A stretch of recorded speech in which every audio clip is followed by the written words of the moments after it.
حضرت عمر فاروق رضی اللہ تعالیٰ عنہ مدینے کی گلی سے گزرے، امیر المومنین ہے، مدینے کی گلی سے گزر رہے ہیں، ایک گھر کے اندر سے بچیوں کے رونے کی آواز آئی، بچیاں رو رہی ہیں، اور بچی اپنی ماں سے کیا کہتی ہے؟ کہتی ہے اماں ابو بکر تو اب انتقال کر گئے، حضرت عمر کا پہلے دن ہے خلافت کا، اب ہمارا کیا بنے گا؟ ابو بکر تو وصال کر گئے۔ حضرت عمر فاروق رضی اللہ تعالیٰ عنہ نے رونے کی آواز سنی، دروازے پہ دستک دی، کہا بیٹو کیا بات ہے؟ تو بچیاں کہنے لگیں عمر ہمارے ابا جی ہماری 10-15 بکریاں ہیں، تو ہمارے والد صاحب ان کا دودھ دھو کے بیچا کرتے تھے، گزارا ہو جاتا تھا۔ جس دن ابا جی فوت ہوئے تو اس دن سے لے کر ابو بکر صدیق روز عصر کے بعد آیا کرتے تھے، ہماری بکریوں کا دودھ دھو کے دیتے تھے، کچھ ہم پیتی تھی، کچھ بیچ لیتی تھی، گزارا چلتا تھا۔ جس دن ابو بکر صدیق خلیفہ بنے تو ہم نے جا کے کہا ابو بکر اب کون دودھ دھوئے گا؟ تو سیدنا صدیق اکبر رضی اللہ تعالیٰ عنہ نے فرمایا بیٹے پہلے تو میں مرضی سے خدمت کرتا تھا، اب تو مصطفیٰ کی امت کی نوکری میری ڈیوٹی بن گئی ہے، تو میں آؤں گا۔ بچیاں رو رہی ہیں، حضرت عمر کو بتاتی ہیں، کہتی ہیں ابو بکر چلے گئے ہیں تو ہم پریشان ہیں، یتیم ہیں، لاوارث ہیں، بھائی کوئی نہیں، کون آئے گا، کون دیکھ بھال کرے گا؟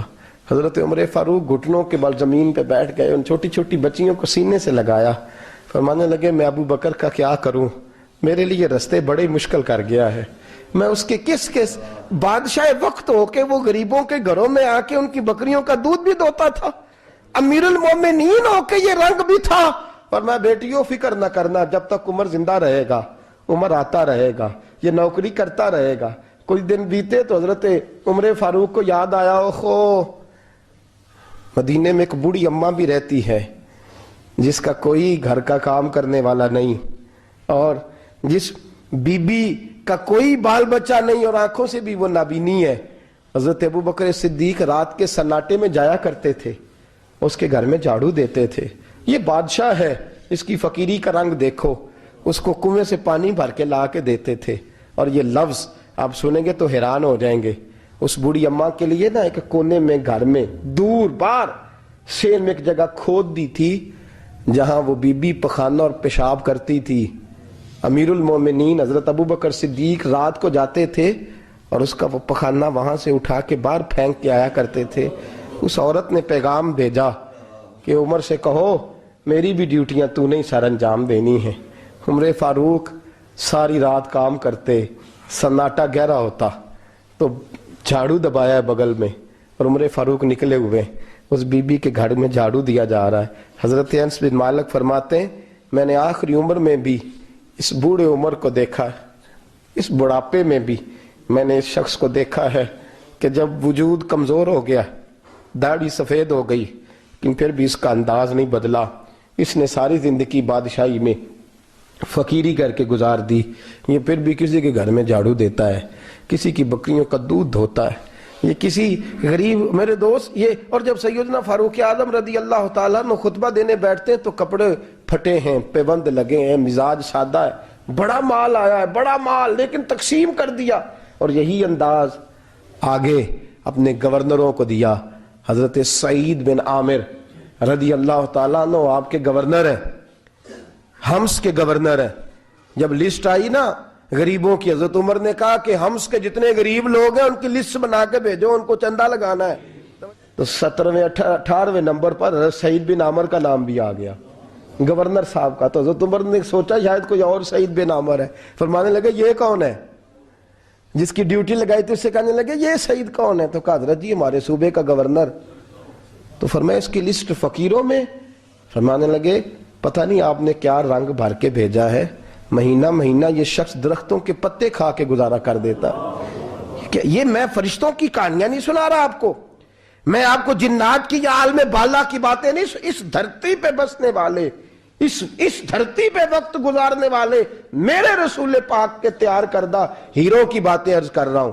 حضرت عمر گئے ایک دفعہ، کہا مجھے بتاؤ تمہارا گورنر کیسا ہے؟ تو حمص کے لوگ کہنے لگے ہمیں اپنے گورنر سے 4 شکایتیں۔ کون کون سی؟ کہا پہلی بات تو یہ ہے کہ گورنر صاحب کو چاہیے فجر کے وقت آئیں، یہ سورج نکل آتا ہے تو باہر آتے ہیں گھر سے، سورج نکل آتا ہے تو آپ کہہ کے تو دیکھیں کسی معمولی سرکاری ملازم سے بھی۔ پھر آپ دیکھیے آپ کا کیا بنتا ہے. کہا یہ سورج نکلتے وقت آتے ہیں. دوسری شکایت یہ ہے کہ دن کو ملتے ہیں رات کو نہیں ملتے. تیسری شکایت یہ ہے کہ مہینے میں ایک دن ملتے ہی نہیں. گورنر صاحب. چوتھی شکایت ہے کہ روتے ہیں کبھی کبھی, اتنا روتے ہیں کہ بے ہوش ہو جاتے ہیں. حضرت فاروق اعظم نے کھڑا کر لیا, فرمایا سعید تیری شکایات آئی ہیں. کہ حضور حکم. فرمایا سنا ہے, پہلے تو فجر کے وقت آ جاتا تھا لوگوں کے مسائل سننے, اب تو سورج نکلتے وقت آتا ہے. کہ حضور بیوی بیمار ہو گئی ہے اور گھر میں نوکر تو ہے کوئی نہیں, تو میں سویرے اٹھتا ہوں تو پہلے ناشتہ بناتا ہوں, بچوں کو کھلاتا ہوں. اس عورت نے 35 سال میرے ساتھ وفا کی ہے, اب چارپائی پہ ہے تو میں اس کے منہ میں لقمے ڈالتا ہوں. کہا اسے کھانا کھلا کے جب وہ دعا دیتی ہے تو پھر نکلتا ہوں. تو کہا سنا ہے تو ہفتے میں ایک دن ملتا ہی نہیں, مہینے میں.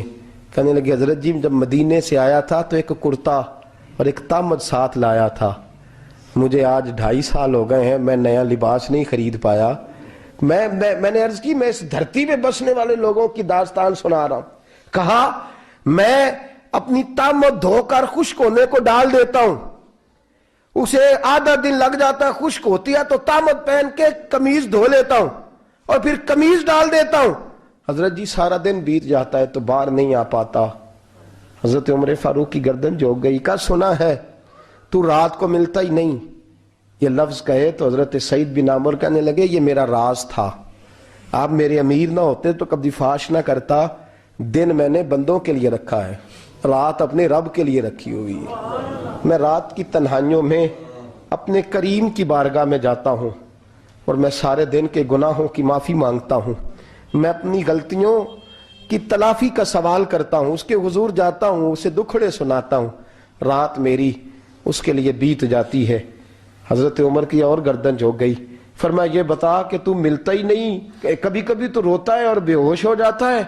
کہ حضرت جی 40 سال کی عمر میں کلمہ پڑھا ہے, جب 40 سال کے پچھلے گناہ یاد آتے ہیں تو کہا پھر میں ضبط نہیں کر پاتا. وہ خطائیں, وہ پاپ, وہ جرم, وہ خطائیں جب سوچتا ہوں نا کہ رب کھڑا کر کے پوچھے گا بتا یہ جرم کیوں کیا, تو وہ احساس مجھے پریشان کر دیتا ہے. حضرت جی میں پھر برداشت نہیں کر پاتا, پھر میں تڑپ اٹھتا ہوں, میری یہ کوتاہیاں ہیں, بتائیے کیا کہتے ہیں. حضرت فاروق اعظم نے گردن اٹھائی تو آنکھوں میں آنسو تھے. کہنے لگے یا اللہ مجھے اس جیسے کچھ اور گورنر بھی عطا فرما, یا اللہ اس جیسے کچھ اور گورنر بھی. عزیزو اپنا حال کیا ہے. ملک شام جب فتح ہوا تو حضرت سعد بن ابی وقاص رضی اللہ تعالیٰ عنہ کہتے ہیں کہ کچھ لوگ مجھے کہنے لگے کہ ہم آپ سے معاملات طے نہیں کریں گے, ہم جزیہ دیں گے, ٹیکس دیں گے, اسلامی حکومت کے زیر اثر آئیں گے, لیکن آپ سے معاملات طے نہیں کریں گے, اپنے امیر کو بلائیے. تو حضرت سیدنا سعد بن ابی وقاص کہتے ہیں میں نے خط لکھا. فرماتے خط لکھا حضرت عمر کو. میں نے کہا جناب آئیے. جواب میں حضرت عمر نے خط میں جواب لکھا کہ فلان دن فلان تاریخ فلان وقت میں ملک کے شام پہنچ جاؤں گا. حضرت سیدنا عمر چلے گھر سے, ایک غلام, ایک گھوڑا, ایک نیزہ. حضرت فاروق اعظم نے کچھ کھجوریں, خشک کھجوریں, کچھ سرکہ باندھ کے رکھ لیا رستے میں کھانے کو. یہ بادشاہی میں فقیری ہو رہی ہے. لاکھوں مربع میل کا حکمران ہے, کروڑوں اربوں روپے پاس پڑے ہوئے, وہ ساری چیزیں رکھ لیں اور سیدنا عمر فاروق رضی اللہ تعالیٰ عنہ چلنے لگے. اب غلام سے کہنے لگے بھئی میرا گھوڑا ذرا ماڑا ہے, کمزور ہے, طے کر لیں اتنے میل تو گھوڑے پہ بیٹھے گا, میں پیدل چلوں گا, پھر اتنے میل میں گھوڑے پہ بیٹھوں گا, تو پیدل چلے گا. ملک شام پہنچنے کا وقت آ گیا. جب وقت آیا تو پیدل چلنے کی سواری حضرت عمر کی تھی, ان کی باری تھی پیدل چلنے کی, اور سواری پر سوار ہونے کی باری غلام کی تھی. یہ لوگ رشتے کرتے ہیں نا تو کرائے کی کار لے کے چلے جاتے ہیں, بعد میں وہ پوچھتے ہیں کہ تسی تے کار تے آئے سو. ہم اپنے آپ کو بنانے کے لیے جھوٹی انعام بھی خریدنی پڑے تو خریدنے سے ہم پرہیز, ہم جو بتاتے ہیں وہ ہم ہوتے نہیں, اور جو ہوتے ہیں وہ ہم بتاتے. حضرت سیدنا عمر فاروق رضی اللہ تعالیٰ عنہ سواری پہ غلام ہے, خود پیدل ہے, اور حال کیا ہے, بارش ہوئی تھی تو کچھ پانی کھڑا تھا چھوٹے چھوٹے جوہڑوں میں, چھوٹے چھوٹے تالاب بنے ہوئے تھے, پانی کھڑا تھا. تو حضرت عمر فاروق رضی اللہ تعالیٰ چمڑے کے جوتے پہنے, وہ جوتے دونوں اتار کے تو بغل میں دبا لیے. حضرت سعد بن ابی وقاص فرماتے ہیں اسی بغل میں نیزہ رکھ لیا اور تامت تھوڑا اونچا کر لیا کہ پانی سے چلنا ہے, اور غلام کو گھوڑے پہ بٹھایا ہے اور گھوڑے کی لگام پکڑی ہے تو یوں پیچھے رکھی ہوئی ہے، اور حضرت سیدنا فاروق اعظم رضی اللہ تعالیٰ عنہ آ رہے ہیں۔ غلام کہنے لگا حضور لوگ دیکھ رہے ہیں، مہربانی کریں بیٹھ جائیں۔ فرمانے لگے نہیں، باری تیری ہے، تو ہی بیٹھے گا۔ اس نے کہا حضور نہیں، وہ تو ٹھیک ہے، کوئی باری فرض تو نہیں نہ ہو گئی، آپ مہربانی کریں آپ آ جائیں، ذرا لوگ آ رہے ہیں۔ فرمایا تمہیں کہا نا، غلام کہتا میں نے تیسری دفعہ کہا تو حضرت عمر نے جلال سے دیکھا، اور جناب عمر کا جلال تو زمین کانپنے لگ جاتی تھی۔ کہتے ہیں کہا حضور آپ آ جائیں، تو کہتے ہیں تجھے کہا ہے نا چپ کر کے بیٹھا رہے، کہتے ہیں میں گھوڑے پہ ہی کانپنے لگا۔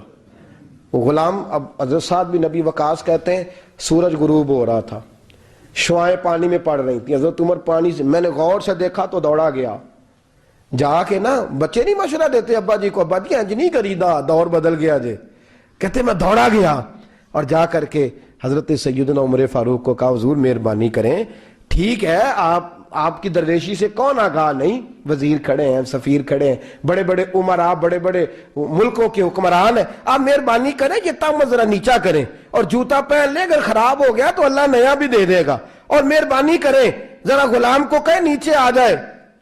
حضرت عمر کہنے لگے تمہیں کیا تکلیف ہے؟ کہا حضرت جی وہ وزیر مشیر کھڑے ہیں، یہودی ہیں، عیسائی ہیں، نجرانی ہیں، وہ بڑے بڑے مذاہب کے اور بڑے بڑے ملکوں کے ہیں، آپ کا بڑا نام سنا ہے۔ حضرت سیدنا سعد بن نبی وقاص فرماتے ہیں میرے ساتھ اتنا ترش رویہ حضرت عمر کا پہلے کبھی نہیں ہوا، کہتے ہیں ماتھے پہ شکن آیا اور کہنے لگے تجھے تیری مار ہوئے، ان 4 لوگوں کے لیے میں اپنے نبی کا طریقہ چھوڑ دوں، ان 4 دنیا داروں کے لیے نبی پاک کا طریقہ چھوڑ دوں؟ فرمانے لگے سر سے پگڑی اتاری حضرت عمر نے جلال میں، فرمانے لگے میرے سر پہ جو بال ہے نا یہ مجھے کسی دنیا دار نے نہیں دیے، یہ ساری عزتیں مجھے آمنہ کے لال نے عطا فرمائی ہے، اور میں ان محبوب کا طریقہ ان 4 لوگوں کی خاطر چھوڑ دوں؟ فرمایا قرآن کہتا ہے ان اللہ یأمر بالعدل والاحسان، جب میں نے خود عدل کا تقاضا یہ رکھا ہے کہ کبھی وہ بیٹھے گا کبھی میں بیٹھوں گا، باری اس کیا تو میں کیسے بیٹھ جاؤں؟ حضرت سعد بن نبی وقاص فرماتے ہیں اسی درویشی میں سلام اس پر کہ جس نے بادشاہی میں فقیری کی، کہتے ہیں اسی درویشی میں حضرت عمر پہنچے تو جو پہلے ڈرا کرتے تھے جب حضرت عمر آئے تو انہیں کامتے بھی دیکھا، روب اور بڑھ گیا، ان کے دلوں کے اندر حضرت عمر کا دبدبا اور بڑھ گیا، اور میرے کانوں میں کہنے لگے سعد پہلے سنا تھا لیکن دنیا سچی کہتی ہے جو حال محمد اور محمد کے غلاموں کا ہے صلی اللہ علیہ، وہ دنیا میں دوسرا کوئی حاصل کر سکتا؟ آج ہمارے پروٹوکول، ہمارے دبدبے، ہماری انا پرستیاں، ہمارے دعوے، ہمارے طریقے، میرے عزیزوں لوگ ہمیں آ کے مثال دیتے ہیں، کہتے ہیں یورپ کی فلاں گلی میں یہ ہوتا ہے، میں نے کہا وہ گرد راہ کو نہیں پہنچ سکتے، یہ ساری چیزوں تو میرے مصطفیٰ کے غلاموں سے حاصل کیا، لوگ ہم نے چھوڑ دی، غیروں نے اپنا لی۔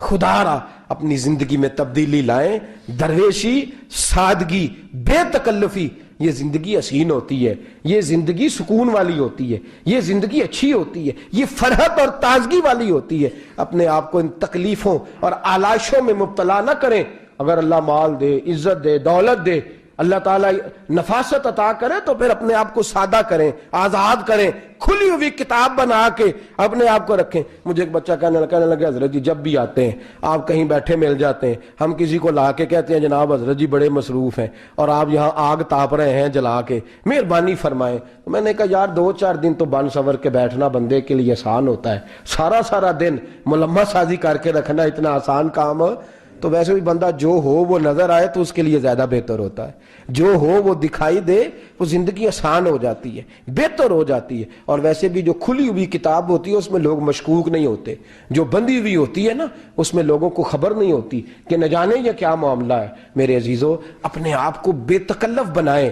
بے تکلف سے مراد یہ نہیں کہ جیسے بے تکلفی ہم نے ایک غلط چیز کا نام بے تکلفی رکھ دیا ہے کہ جو آدمی بات پہ ٹھٹھا کرے، بات میں مذاق کرے وہ بے تکلف ہوتا ہے، یہ تو بے تکلفی اسلام اس کو پسند ہی نہیں۔ بے تکلفی سے مراد یہ ہے کہ جھوٹی انا نہیں بنائیں، جھوٹے معاملات اپنے گرد نہیں اوڑیں۔